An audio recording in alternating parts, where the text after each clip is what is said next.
नमस्कार साथियों, Naira education institute में आपका हार्दिक स्वागत है। मैं प्रोफेसर महेंद्र सर आप लोगों को आज मोटिवेशन से संबंधित कुछ बातें बताने जा रहा हूं, जिसको सुनने के बाद मुझे विश्वास है कि आप जो है इसे लाइक और इस पे छोटा सा कमेंट भी करेंगे। नेक व अच्छा मानव,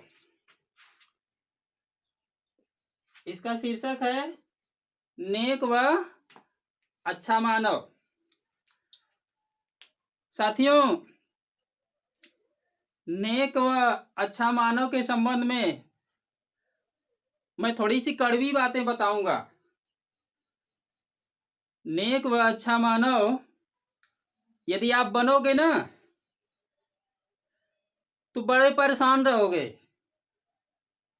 जितना ही आप नेकी करोगे, जितना ही आप अच्छाई से रहोगे, उतना ही आप परेशान रहोगे।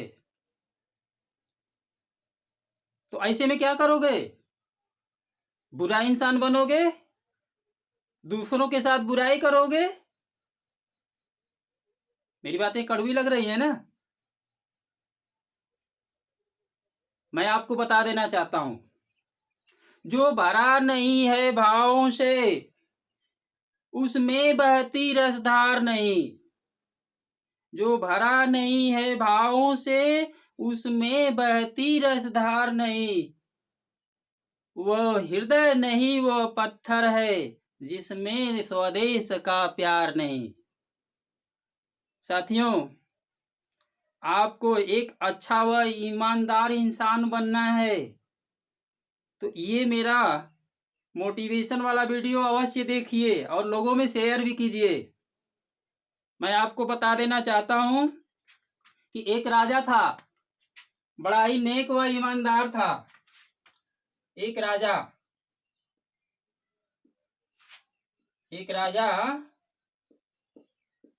था। कैसा था? बड़ा ही नेक व ईमानदार था। उसके राज्य में एक संत महात्मा आए, संत पुरुष। एक संत पुरुष आए और इनकी सेवा बड़े हाव भाव से, बड़े सत्कार इनका किया गया। और राजा साहब इस संत महापुरुष से पूछे कि मेरे सेवा में अगर कोई कमी रह गई हो तो महात्मा जी मुझे क्षमा कीजिएगा, लेकिन मैं ये कहना चाहूंगा कि आप जो है मुझे ये अवश्य बता दें कि फिर आप कब आएंगे। तो वह संत महात्मा ने कहा कि मैं आऊंगा आपके राज्य को फिर से देखने के लिए, लेकिन एक बात मेरी याद रखिए, एक बात मेरी याद रखिएगा कि आप जितना ही नेक और अच्छा इंसान बन करके रहेंगे उतना ही आप परेशान रहेंगे। राजा हंस पड़े और कहे कि ठीक है महात्मा जी, आपकी बात को मैं ध्यान में रखूंगा, लेकिन मैं इस समय बहुत खुशहाल हूं और मेरे राज्य में मेरे नेकी और अच्छाई की चर्चा होती है। तो संत महापुरुष ने कहा कि ठीक है, कोई बात नहीं है, वक्त आएगा तो फिर मैं आऊंगा और फिर आपका राजपाट देखूंगा। इतनी बात कहकर के संत महात्मा चले गए। साथियों, हुआ क्या कि राजा साहब जो है अपने राज्य का भ्रमण करने लगे। राजा साहब के नेकी और अच्छाई की चर्चा पूरे राज्य में चल रही थी। इन्होंने जब अपने राज्य में उपद्रव करने वाले जो लोग थे उनको एक जेल में बंद कर दिया था, उन कैदियों के प्रति इनकी जब ये वहां पे गए तो इनको दया आ गई। मैं कहा कि ये सब बेकार इसी में पड़े हुए हैं अब ये सुधर गए होंगे, अब इनको जो है कि बाहर निकाल दिया जाए, ये जो है कि चैन से जो है अपनी जिंदगी व्यतीत करें। साथियों, हुआ क्या, जब उपद्रवी लोगों को जब राजा साहब जेल से बाहर करवा दिए तो ये लोग कहे कि बहुत जो है कि हम लोग को सताए थे, अब इनको बताया जाएगा। बस ये सब राय किए और फिर वो अपना उदंड शुरू कर दिए, तूफान मचाना शुरू कर दिए। अब राज फिर पतन की ओर शुरू हो गया। राजा की तरह तरह से अवहेलना शुरू हो गई। जो राजा नेक और अच्छा ईमानदार इंसान था, जिसके ईमानदारी की चर्चा हो रही थी, वह उस राज में तांडव को देखते हुए राजा की निंदा शुरू हो गई।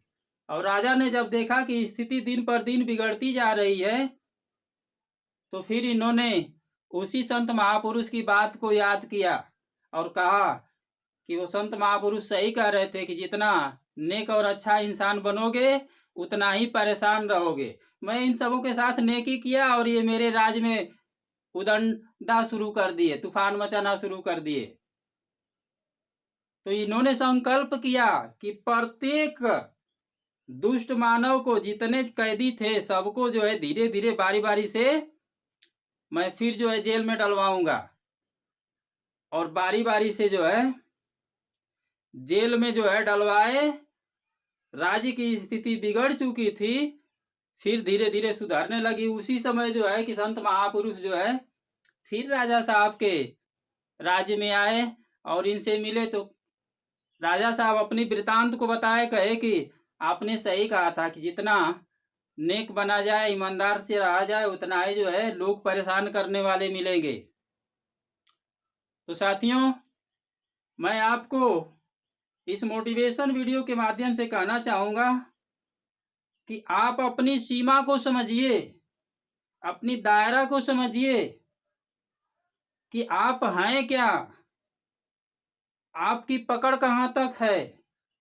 इसको अगर आपने समझ लिया तो आपको सफल होने से कोई रोक नहीं सकता है। आपको करना क्या है, आप कर क्या रहे हैं, आपको कितना करना चाहिए, इस बात को भी आपको ध्यान में रखना चाहिए। अगर आपको समझ में नहीं आ रहा है तो मेरा संपर्क नंबर नोट कर लीजिए, मुझसे आप बातें कीजिए, मैं आपको जो है मोटिवेट करता रहूंगा। मेरा संपर्क नंबर है 9453 3738 08 और एक नंबर है 930 50 26 171। इस नंबर पे आप संपर्क कीजिए, मैं आपको बताऊंगा कि आपने कितना पढ़ा है, आपके द्वारा कितना पढ़ा जाना चाहिए। साथियों, प्रश्न आता है, इस चर्चा जब मैं कुछ जगह किया तो उन्होंने कहा कि अच्छा न बना जाए तो बुरा बनने में भी दिक्कत है, लोगों में चर्चा होगी। हमने कहा कि बस आपको अच्छा बन के रहिए, लेकिन इतना अच्छा मत बनिए कि आपके सामने वाला प्रभावशाली है और वह जो है नंबर 2 का काम कर रहा है, सफेद पोश अपराध कर रहा है, और उसके सामने जब आप पड़ जाएं तो आप कह दें कि बहुत अच्छा काम हो रहा है, बहुत अच्छा काम कर रहे हैं। जहां पे सत्य है उस सत्य को पहचानिए और सत्य को ही प्रकट कीजिए, इसी में भलाई है। अब ये नहीं कि जहां पे सफेद पोश अपराध हो रहा है वहां पे सही हो रहा है, ये आप जो है कि उच्चारण करें। और जहां पे जो है कि गरीब पब्लिक है, आपका पड़ोसी है, वहां पे वो नेक कार्य कर रहा है, अच्छा कार्य कर रहा है, तो आप किसी के बहकावे में आकर के कहें कि नहीं ये काम ठीक नहीं कर रहा है। साथियों, अपने दायरा को समझिए, अपने आप को समझिए। जिंदगी भर ऐश करना है, लेकिन पहले जिस लक्ष्य को आप बनाए हो उस लक्ष्य को जो है पकड़ने के लिए पागल हो जाइए। जब तक पागल नहीं होगे तब तक आप प्राप्त नहीं करेंगे। आपका सोते उठते बैठते जब भी आपको आपकी निद्रा जगाती है आपका ध्यान उसी मंजिल की ओर होना चाहिए जिस मंजिल की तलाश में आप लग करके अपनी तैयारी करते हैं। मेरा वीडियो कैसा लगा साथियों? आप लाइक करें, सब्सक्राइब करें, बेल आइकन दबाना ना भूलें। अगले वीडियो के साथ जो है कि जल्द ही मैं आपके समक्ष हाजिर होऊंगा। तब तक के लिए नमस्कार, जय हिंद।